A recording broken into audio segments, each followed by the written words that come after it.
Hello, this is Wes with Tadlock Roofing. We're here at the house on Borderline Drive doing a roofing inspection. What we have here is what at the time when it was installed in '93, what was called a 25-year architectural shingle. It's in a weathered wood or driftwood color. Um, it has held up well like it's supposed to for this particular shingle. The mineral surface loss is probably the mineral surface here is what protects it from the sun, keeps the sun from attacking the asphalt. Probably only about 30 to 40%, so that's held up pretty well. Um, it is a steeply pitched roof. We don't see an excess amount of, or a good quality amount, excuse me, of ventilation. For example, in the garage, we only have this one off-ridge vent that I see. Let's see if there's one on this side.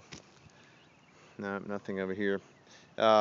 And so because of that, there's probably been a lot of heat trapped in the attic, which kind of shortens the life of the shingle. The manufacturers suggest upwards of 30%, that you lose in the life of the product because of the excess heat being trapped in the attic. So ventilation is one of the things we don't see here. We can see where the shingle is bent over. You see more mineral surface loss. This is common for most any roof. It's the area that gets the most exposure, and it's bent over instead of laying flat like the others. What we see here, though, are a few things that are kind of detail-oriented from a roofing perspective. Number one, in seeing where some of these areas are, like where that shingle sliding out there, up above that one, there's another one sliding out. You can see this area here and kind of the angle that shingle is on. Shows you an installation issue that has to do with workmanship, and that's generally what we're concerned about. That's what would normally cause leaks at this age for this particular product. This particular product, on average, while it's called a 25-year product, its average life in our area is about 20 years, 19 to 20 years before it becomes too brittle to work with. So if you're having leak issues, it becomes an issue if you can't take it up because it tears. You can't work with it. It does seem to have still fairly good adhesion. You can see it's not easy to lift them up. However, the flexibility is quite poor.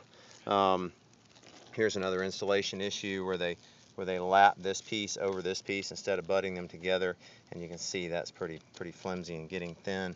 Have to be careful in lifting these. However, this section here you see was already sliding out, and it's kind of easy to lift this area, and you can see it separating, and the reason is, if we look under here, the last nail in this section stops back here. There's no nail in this shingle.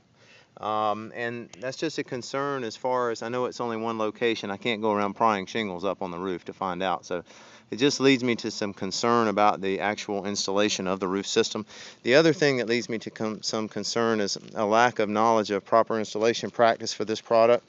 What I see are the seams lining up every other run. So for example, here's a butt-up joint, here's a butt-up joint, here's a butt-up joint. It should be run in a stair-step or staggered pattern, so you should see a butt-up joint here, and depending on whether they were running from left or right, if they're running from right to left, there'd be one here, there'd be one over here, there'd be one over here. They'd be in a more of a stair-step pattern. Here what you see is this one, then right back to this one.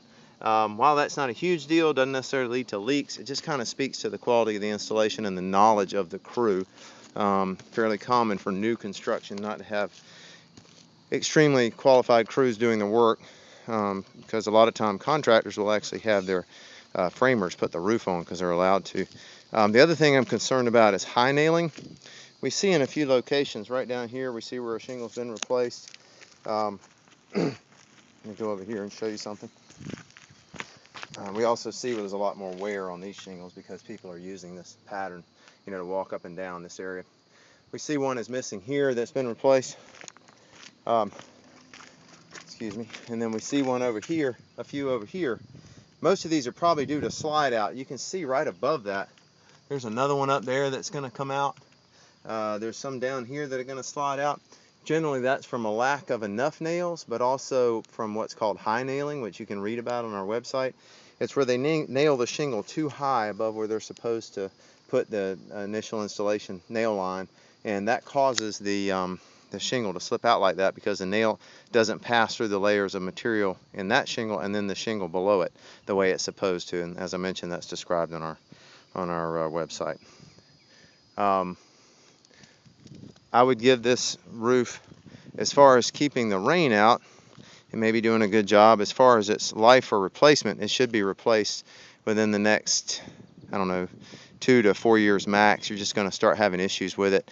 It will eventually lose its adhesion, but I'm concerned about slide out. I'm also just concerned about any repair issues. If there are any repair issues that have to be done on this roof, they're going to be difficult to manage at best, because you can't, if you try to pull these shingles up, they break. So they're quite brittle. All right, thank you very much.